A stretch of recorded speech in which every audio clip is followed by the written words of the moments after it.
Hi, this is Karen Dice, publisher of Mortgage Currency, and this video is about a question that the staff of experts at the help desk get asked over and over again. How can a non-U.S. citizen get a mortgage loan? Now, in addition to interpreting the rules and regulations on a regular basis, one of the huge benefits of subscribing to Mortgage Currency is the help desk. This video was created because a subscriber simply wanted to know. This is just one example of how we do our research for you and provide you with the links and the backup documents to get more of your mortgage loan approved and not waste your time for those that don't have a snowball's chance in hell.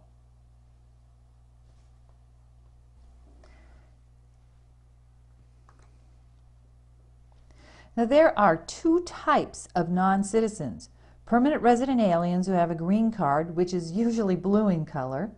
They have the same rights as U.S. citizens, which means they're eligible for a mortgage. And then you have the non-permanent resident aliens who have been allowed in the U.S. temporarily. Their approval to be here usually expires after a certain period of time, but under certain conditions and circumstances, they can also get a mortgage.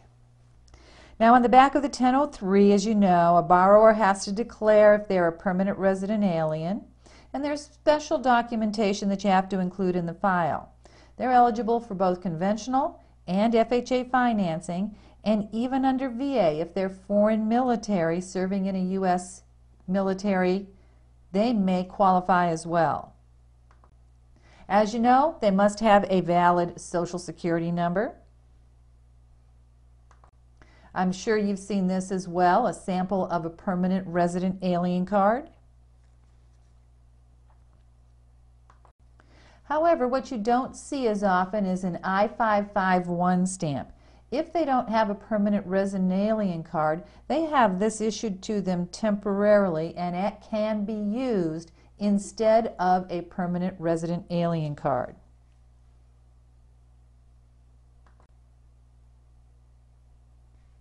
Now, if you find that your client does not have a green card, they may still qualify for an FHA loan, so let us show you how. Now, if they don't have the green card or the I-511 stamp, they still must have a valid Social Security number. Some Social Security cards have a stamp on them that says, "Not valid for work purposes." However, FHA says an individual's work status could change without the update being reflected on the Social Security card. So the Social Security card alone with that stamp does not stop them from getting a mortgage loan. They must have an employment authorization document, more commonly known as an EAD, issued by the Bureau of Citizenship and Immigrations. That's what has to be used. And here's an example of what it looks like. The red arrow by the category tells you the type of visa that they have been granted by the U.S. government. The other red arrow is the expiration date. If the EAD will expire within a one-year time period, FHA says that the EAD renewal history exists, and the lender can consider that another extension will be granted.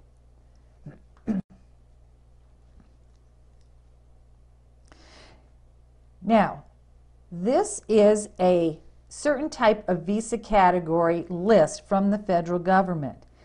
Now, on the following slides, you'll see the different categories, and as we go through each slide, you'll find a red arrow by the ones that qualify.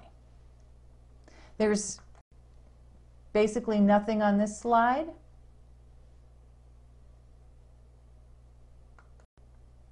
And then we come to the H-1B as in boy, which stands for temporary worker in a specialty occupation. Next is an H-4, who is a dependent of an H-1B visa holder. Next is an L-1, which is an intra-company transferee. So somebody's coming from an overseas company to work in a division in the U.S.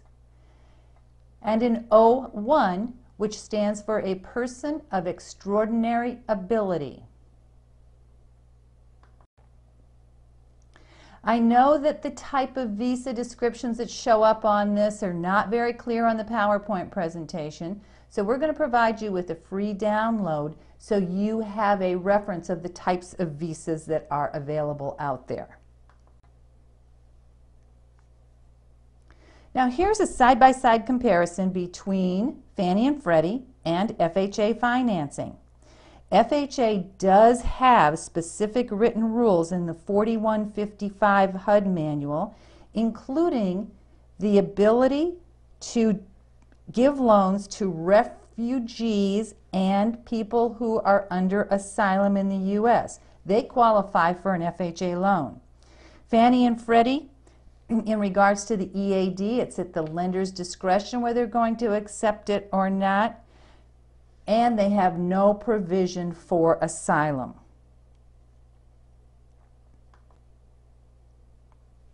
Now here are a couple website links with additional information that might help you when an underwriter questions the validity of a legal resident alien status here.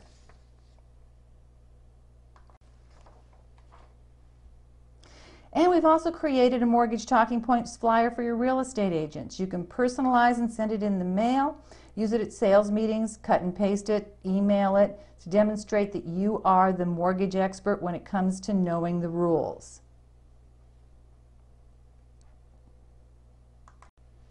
As I mentioned, one of the huge benefits of subscribing is the help desk. It's only $87 per quarter, and after breaking it down further, it's about $29 a month. But the biggest bang for your buck is the annual subscription. Now, people tell us that we don't charge enough money for our services, but don't you think that $297 is an inexpensive price to pay to save just one $2,000 commission by using the help desk? Because remember, if you know the rules, you'll rule the market. Thanks for listening.